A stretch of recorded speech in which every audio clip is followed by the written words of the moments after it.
E pikërisht për samitin e Berlinit dhe çështje të tjera si formimi i qeverisë, do të diskutojmë, analizojmë bashkë me politologun Darajet Imerit, cilin e kam të ftuar sot në studio.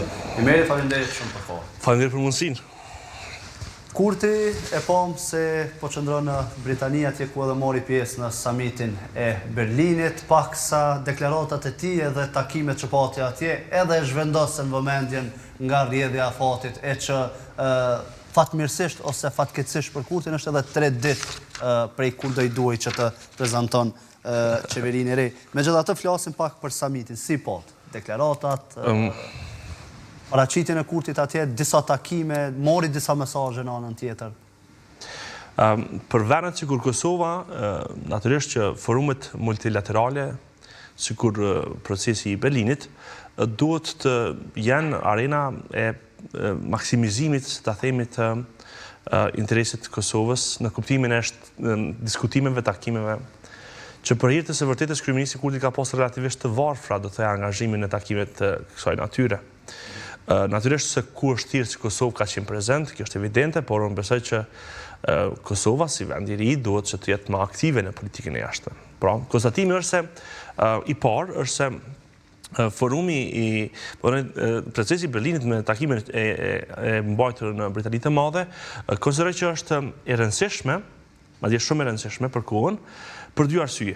E para se vjen procesin e Berlinit si një proces, do të thoya, para përgatitëtor për antarësim të plotë të vendeve të Ballkanit Perëndimor në Bashkimin Evropian, dhe dyta, mbi të gjitha, që është besoj edhe më e rëndësishme sa arsyeja e parë, është se takuhet me përfaqësuesit e institucioneve kryesore të Britanisë së Madhe ose Britanisë së Bashkuar, të cilët duke filluar nga mbreti e deri tek kryeministri, por edhe aktorë të tjerë të vendimarrjes britanike, sepse unë besoj që Britania e Madhe është një nga, për të mos thënë i pari, pas Shteteve të Bashkuara të Amerikës, partneri kryesor më i besueshëm dhe strategjik që ka Kosova, që nga koha të thoya para pavarësisë domosdoshmërisht, por edhe ndoshta edhe që nga periudha e e kryeministrit Blair, dhe Kosova si mesazh, do thoya, duhet që të ketë një partneritet, do thoya, milimetrik të bashkëpunimit me Britaninë e Madhe, sepse kjo është dëshmuar në mënyrë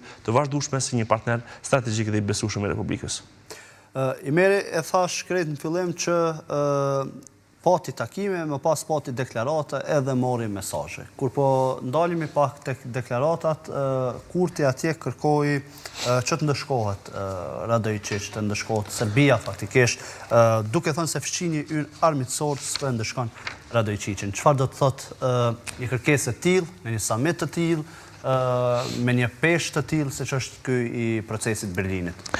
Blendi, vetëm 2 ditë përpara, në një mbledhje të Këshillit të Sigurimit, ku raportoi për ku diskutoi për raportin e 6 mujor të UNMIK-ut, që tashmë sigurisht se ka këtë kuptimin dhe efektin, dhe natyrisht që do duhet që sa më parë të kishte një dakordim për mbylljen e këtij misioni, dhe rrjedhimisht edhe për përfundimin e rezolutës 1244, që do të ishte natyrisht hapja një rrugë të re për Kosovën, por kjo është një çështje tjetër që ndoshta do të diskutojmë ndonjë ditë tjetër. Britania e Madhe tha atje se duhet që të njihet pavarësia e Kosovës dhe Radojčić duhet të dorëzohet institucioneve të drejtësisë. Këto janë deklarata fundamentale. Nuk mund të shkohet me tutje në procesin e dialogut në mes të 2 vendeve për aq kohë sa përgjegjësi kryesor, i cili ka bartë një politikë të caktuar aneksuese të Serbisë, të jetë i lirë midis Beogradit. Sa është parë në video, dhe i njëjti pastaj përcaktoi dinamikat e partisë Lista Serbe, dhe rrjedhimisht edhe gjithë kursin e skenës politike serbe të Kosovës.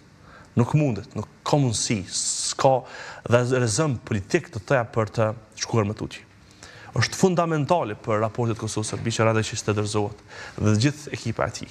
Nuk mund të shkojë me tutje. Ai duhet ta marrë dënimin meritor nga institucionet e drejtësisë. Kosova tashmë ka bërë këtë kërkesë. Natyrisht është edhe ka një urdhër arresti për të, dhe sa më parë të mundur që të ballafaqohet me drejtësinë, do të ishte e mirë për rajonin tonë. Dhe Britania e Madhe e din fort mirë çfarë do të thotë kjo. E din fort mirë çfarë do të thotë përpjekja aneksimi, sepse ajo nuk ka qenë incident, ajo s'ka qenë një akt, ta themi, i zakonshëm. Ka qenë një përpjekje për aneksim të veriut. Dhe nëse ka një klasifikim të tillë të të, dhe ndërkohë aktori që ka bërë të vepër bashkë me grupin e tij, shëtitin të lirë dhe e ruajnë Vučićin, unë besoj që çështja është e qartë. Nuk mund të ecet më tutje pa dorëzimin e tij.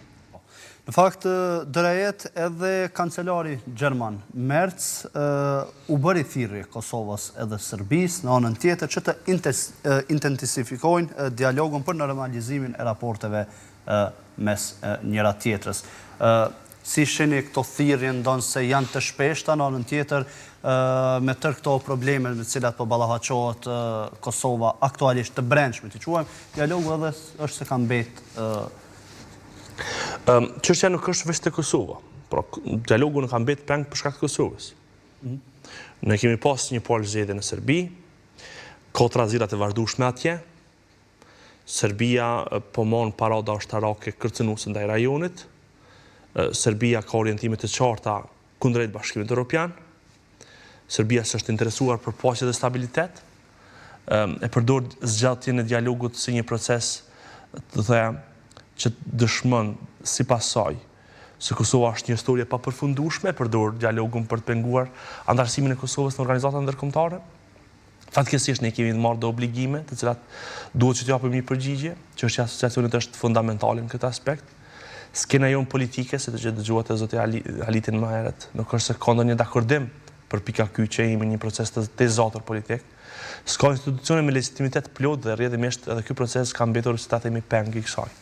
Unë besoj që institucionet e reja herë do kur do të krijohen, por edhe përpara se të krijohen, duhet që të ulin edhe të krijojnë një platformë do të thëja kombëtare, si diskutim, si miratim, si do të thëja si një farë diskutimi deliberativ në kuptimin e një vendimare të përbashkët, kur të gjithë njerëzit me vendimarrës në skenën politike, jo vetëm si aktor, por edhe si ndihmuese, klasa politike dhe intelektualit, duhet të kontribuojnë për të ofruar, do të thëja, një